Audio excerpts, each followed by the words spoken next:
কারো কাছে মা, কারো কাছে স্ত্রী, কারো কাছে মেয়ে, আবার কারো কাছে বোন। একই অঙ্গে বহুরূপ নারীর।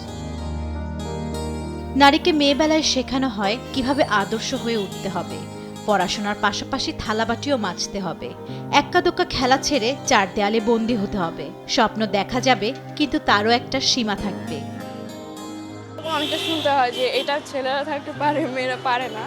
তো ওই জায়গাটা যে মনে হচ্ছে যে না, আমি ছেলে হলে ভালো হতো। অনেক ফ্রেন্ড আছে যারা হ্যাং আউট করে, নিজেদের পার্সোনাল ফোন থাকে, বাট আমার তো কোনো পার্সোনাল ফোন না, কোনো সোশ্যাল মিডিয়া না। তো আমার মনে হয় যে না, একটু ছেলে হলে ভালো হতো, যে ফ্রেন্ডের সাথে হ্যাং আউট করতে পারতাম, বাইরে যেতে পারতাম, এখানে ওখানে ঘুরে বেড়াইতে পারতাম। কুড়িতেই নারী নাকি বুড়ি।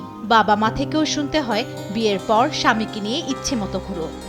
যখন ছোট ছিলাম তখন কোনো কিছু করতে যেয়ে অনেকবার শুনতে হয়েছে যে বড় হও তারপর করো।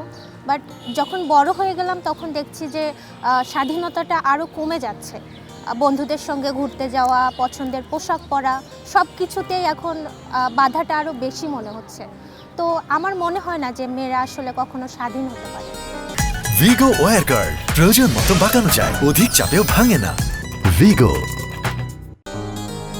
বিয়ে তো হলো, কিন্তু নারীর কাঁধের অদৃশ্য বোঝা যেন আরো বেড়ে গেল।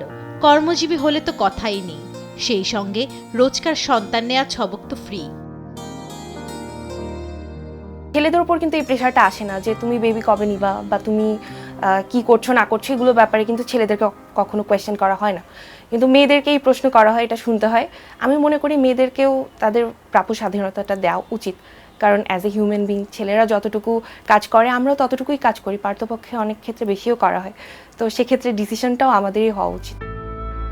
নারীকে সমাজ সংসারের অদৃশ্য শিকলে আজীবন বন্দী হয়েই থাকবে? কেন নারীকেই মুখ বুজে সইতে হবে সব ধরনের চাপ?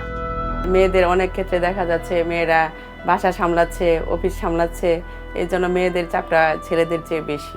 মাঝে মাঝে মনে হয় যে হয়তো চাকরি করলে আর একটু বেটার থাকতাম, কিন্তু আলহামদুলিল্লাহ ভালো আছে। তবে নারীরও আছে নিজস্ব সত্তা, আছে মন। যা ইচ্ছে তাই না হোক, অন্তত বুক ভরে শ্বাস নেয়ার অধিকার। প্রতি বছরের ন্যায় এবারও সকল প্ল্যাটফর্মের নানান আয়োজনে পালিত হচ্ছে নারী দিবস।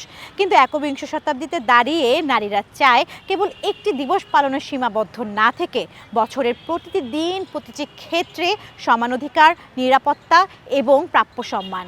জান্নাতুল মোহনা, দেশ টিভি, ঢাকা।